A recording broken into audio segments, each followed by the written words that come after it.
Good morning, students. Welcome in our classes. Today we are going to start the revision of the chapter 4, which is going to be conducted in your exams. Chapter 4 materials, metals and non-metal. तो इसका आज हम revision करेंगे. We will revise it, materials, metals and non-metal. तो some important properties. Let's see what is the some important property. First of all, physical properties of metals and non metal. Metal और non metal की physical property के बारे में देखते हैं. So देखो, most of the metals are solid at room temperature. जो अधिकतर मेटल होती है वो सॉलिड होती है, लेकिन मरकरी जो है वो एक ऐसी ओनली नॉन मेटल, एक ऐसी मेटल है जो कि लिक्विड स्टेट में होती है इन नेचर में. इसके अलावा नॉन मेटल क्या आता है?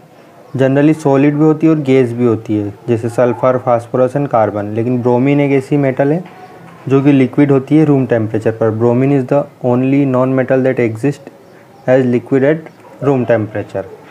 ओके. सेकंड प्रॉपर्टी है इसकी मेलिबिलिटी एंड ब्रिटलनेस. मेलिबिलिटी क्या होता है? The metal to be hammered into thin sheet. Metal को हम हथौड़े से पीट कर उसको शीट्स में कन्वर्ट कर ले या फॉइल में कन्वर्ट कर ले, उसको हम बोलते हैं मेलिबिलिटी. जैसे gold, silver, aluminium, copper, highly malleable metals. So इसका बहुत जगह हम यूज़ कर सकते हैं. इसके अलावा the property due to which non metal break up into pieces on hammering is called brittleness. Brittleness क्या होता है? जब नॉन मेटल को हम पीटें उनको मारें किसी चीज़ से या हथौड़े से, तो वो टूट जाए, उसको हम बोलते हैं ब्रिटलनेस, टूट जाना उसका. नॉन मेटल जो होती है जनरली ब्रिटल होती है, जैसे sulphur and coal break up into small pieces on hammering. जब आप इसको मारोगे तो ये छोटे छोटे पीस में टूट जाएगी. And next property ductility. Ductility क्या होती है? Let's see this. Ductility, the property that allows the metal to be drawn into thin wire is called ductility. मतलब हम मेटल को खींचें और खींचकर उनका वायर बना लें, तार बना लें, उसको हम बोलते हैं डक्टिलिटी. जैसे gold and silver are the among the best ductile metal. ये सबसे अच्छी डक्टाइल मेटल होती है. और भी हैं copper, aluminium, iron and magnesium. So they are very ductile. Next है non metal are not ductile. Non metal को खींचकर आप उनका वायर नहीं बना सकते. Okay. When stretched non metal like sulphur and phosphorus break. जब आप इनको खींचोगे, जैसे सल्फर है या फॉस्फोरस है, तो ये टूट जाएगी पीसेज में and do not form wire. और इनसे आप वायर नहीं बना सकते. Next is lustre. Lustre means चमक.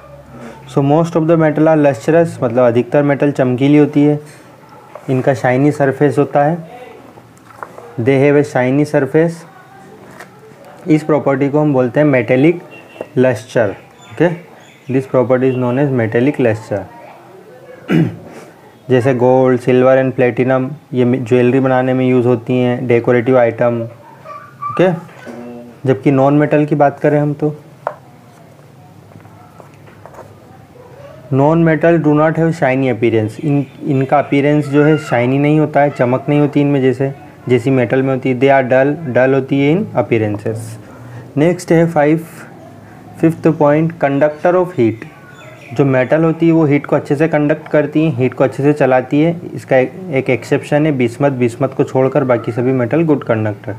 Silver is the best conductor of heat. फिर copper, aluminium and iron all are good conductor of heats. Okay.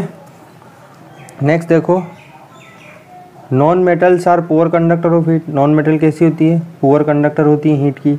Diamond is the only non metal that is a good conductor of heat. Diamond एक ऐसी metal है जो कि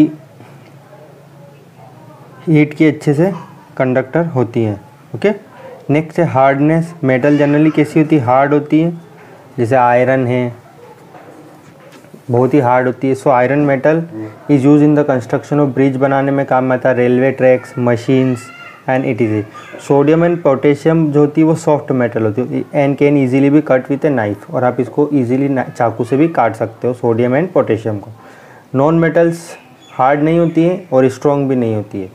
दे can easily break, इनको easily तोड़ा जा सकता है। When a large weight is put on them, only diamond is the hardest नेचरिंग, इनमें सिर्फ डायमंड ही ऐसा फॉर्म है कार्बन का जो कि हार्डेस्ट सब्सटेंस होता है नेचर में। ये देखो यहाँ पर ये आयरन मेटल दे रखी है, रेलवे ट्रैक्स बना रखी है। सोडियम को we can cut with a knife, sodium इसको आसानी से चाकू से काट सकते हैं। डायमंड नॉन मेटल कार्बन होता है ये। नेक्स्ट है conductor of electricity. All metals are good conductor of electricity, सभी मेटल कैसी होती है, इलेक्ट्रिसिटी की अच्छी कंडक्टर होती है। Silver metal is the best conductor of electricity. Copper wires are used in household electric wiring in aluminium wires. उसी तरीके से non metals are poor conductor of electricity, ये इलेक्ट्रिसिटी को अच्छे से कंडक्ट नहीं करती है। Sulphur and phosphorus are non metal, they do not conduct electricity. Next है सोनोरिटी। सोनोरिटी क्या आता है, देखो सोनोरिटी क्या आता है, the property of producing A ringing sound by metal when it strike with a hard material is called sonority. मतलब है अगर आप मेटल को किसी चीज़ से मारो और मारने के बाद उसमें से साउंड पैदा होता है तो इसी प्रॉपर्टी को हम बोलते हैं सोनोरिटी। साउंड आता है, आवाज़ आती है उनको पीटने पर, इसको हम बोलते हैं सोनोरस। तो इसी प्रॉपर्टी की वजह से हम जो हमारे बेल बनाने में काम में आती है, मेटल वायर्स जो यूज़ करते हैं म्यूजिशियन, जबकि नॉन मेटल जो है do not make a ringing sound, इनसे रिंगिंग साउंड नहीं आता है। Non metals are non sonorous. So there is a difference between, यहाँ पर मेटल और नॉन मेटल के बीच में डिफरेंस दे रखा है, आप इसको देख सकते हो। Physical state metals and non metal. Metal कैसी है, सॉलिड होती है रूम टेम्परेचर पर। मरकरी नॉन मेटल जो कि लिक्विड होती है। नॉन मेटल जनरली सॉलिड या गैस होती है। ब्रोमीन जो है लिक्विड होती है। Malleability and ductility, metals malleable and ductile except zinc जो कि ब्रिटल होती है। नॉन मेटल ना तो मेलिएबल होती है ना ही डक्टाइल होती है, ये सॉलिड फॉर्म में होती है। लस्टर, मेटल में लस्टर होता है, चमक होती है। नॉन मेटल जो होती है नॉन लस्टरस होती है एक्सेप्ट आयोडीन, आयोडीन में चमक होती है सिर्फ एक, है ना, बाकी में नहीं होती है। Conductivity heat, metals are good conductor of heat, अच्छे से हीट को कंडक्ट करती हैं एक्सेप्ट बिस्मथ नहीं करता है, that is poor conductor of heat. Non metals are poor conductor of heat, ये पुअर कंडक्टर होती हैं हीट की। हार्डनेस, मेटल हार्ड होती हैं। Sodium and potassium easily can be cut with knife, इनको चाकू से काटा जा सकता है। Non metals are quite soft except diamond, diamond जो कि हार्ड होती है, बाकी सभी सॉफ्ट होती हैं।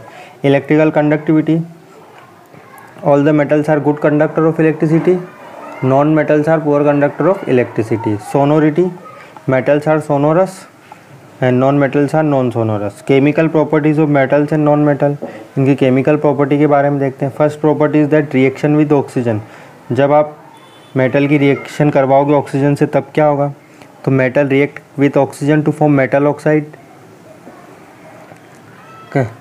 Metal react with oxygen, oxygen के साथ रिएक्शन करके it form metal oxide that are basic in nature, मतलब वो बेस की तरह काम करेगा। एसिड बेस होते हैं ना, तो मेटल ऑक्साइड जो होते हैं बेसिक होते हैं नेचर में। ओके, नेक्स्ट देखो व्हाट इज़ रस्टिंग। रस्टिंग क्या होती है, ये क्वेश्चन दिया हुआ है एक बुक में, इसको देख लें ज़रा एक बार।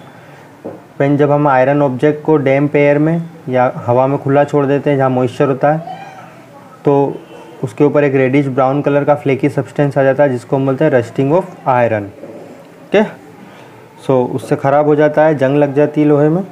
नेक्स्ट है एक और देखो, see this is another question. When A copper remains in damp air for long time, जब आप कॉपर को लंबे समय तक हवा में खुला छोड़ दोगे तो ये कार्बन डाइऑक्साइड और मॉइस्चर जो होता है, मॉइस्चर मतलब वाटर, इससे रिएक्शन करेगा and it loses its shine, उसकी चमक खत्म हो जाएगी due to formation of green coating of copper hydroxide. उसके ऊपर एक ग्रीन सी कोट हो जाएगी कॉपर हाइड्रोक्साइड से and copper carbonate on the surface of the object. ये रिएक्शन भी दे रखी है इसकी, ये अब भी नहीं करना है आपको। ओके, नेक्स्ट है रिएक्शन विथ वाटर। ये देखो सी, रिएक्शन विथ वाटर, अगर आप मेटल और नॉन मेटल की रिएक्शन वाटर से कराओ तो क्या होगा, metal react with water, water से रिएक्ट करते हैं and displace hydrogen from water to form metal hydroxide, और हाइड्रोजन को डिस्प्लेस कर देते हैं फ्रॉम वाटर से और मेटल हाइड्रोक्साइड बनाते हैं। मेटल और मेटल ऑक्साइड बनाते हैं, हाइड्रोजन गैस बनाते हैं। ठीक है, some metal react with cold water, कुछ मेटल ठंडे पानी से भी रिएक्ट करती है, some metal hot water and some other with steam. Okay, उसी तरीके से metals such as gold, silver and platinum are quite unreactive. जैसे गोल्ड है, सिल्वर एंड प्लेटिनम जो होता है ये ज़्यादा रिएक्टिव नहीं होती due to this property. They are used in making ornaments, ये ऑर्नामेंट्स बनाने में यूज़ होते हैं, डेकोरेटिव आइटम्स में एंड कॉइन्स में। Platinum is used in making alloys, electrical gadget, international standard of weight and measures. उसके अलावा नॉन मेटल की वाटर से रिएक्शन देखें तो non metal do not react with water और स्टीम, ये पानी से या वाटर से रिएक्शन नहीं करती नॉन मेटल। फॉस्फोरस का देखें, phosphorus is very reactive non metal. Phosphorus जो है बहुत ज़्यादा रिएक्टिव नॉन मेटल है।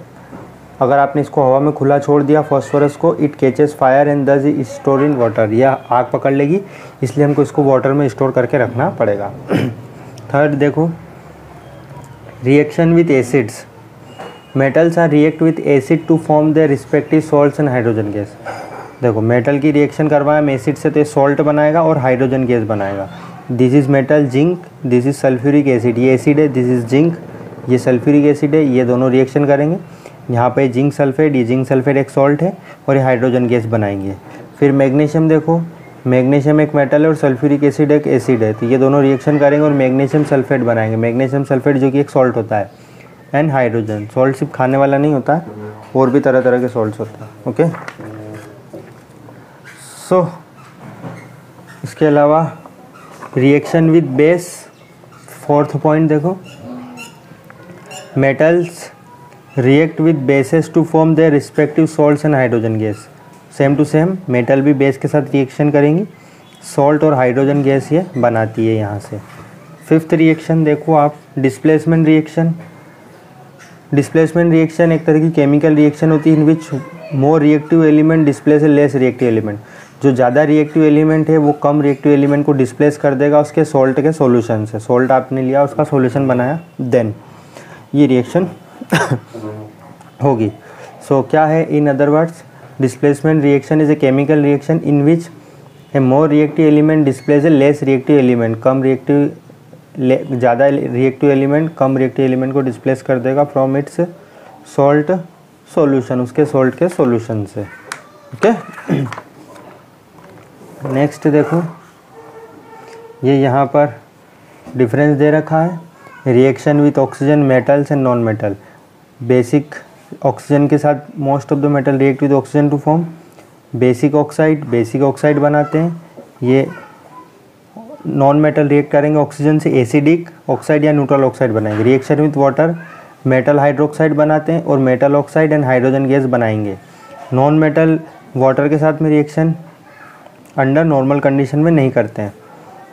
Reaction with acid, metal react with acid to form the respective salt, acid के साथ रिएक्शन करके सॉल्ट एंड हाइड्रोजन गैस बनाएंगे। Non metal do not react with acid, non metal acid के साथ में reaction नहीं करेंगे। Reaction with bases, reactive metal react with bases, जो ज़्यादा रिएक्टिव बेस के साथ रिएक्शन करेंगे, सॉल्ट एंड हाइड्रोजन गैस बनाएगी। Reaction of non metal with metal is complicated, ये बहुत ही कॉम्प्लिकेटेड होती है, इनको समझना आसान नहीं है। And last point, displacement reaction. Metal displacement reaction show करती है।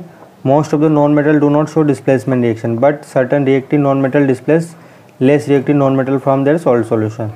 Generally non metal displacement reaction show नहीं करती है, but some metal show displacement reaction ना, जो ज़्यादा रिएक्टिव मेटल नॉन मेटल्स होती हैं वो शो करती हैं। ओके, और this is the reactivity order, see this, magnesium, zinc, iron and copper. इनमें मैग्नीशियम सबसे ज़्यादा रिएक्टिव मेटल्स है, जिंक है, देन आयरन है, देन कॉपर सबसे कम। ओके, तो ये इनका रिएक्टिविटी ऑर्डर है। So this is and last topic is the uses of metals and non metal. Metal और नॉन मेटल का यूज़ हम कहाँ करते हैं। So you will learn this topic with your self, आप इसको रीड करें, बहुत बड़ा टॉपिक है, पहले भी मैं इसको समझा चुका हूँ डिटेल में, तो आप चाहे तो वहाँ से देख सकते हैं जो मैंने समझाया था, और ये इंपॉर्टेंट पॉइंट्स दे रखे हैं बहुत सारे।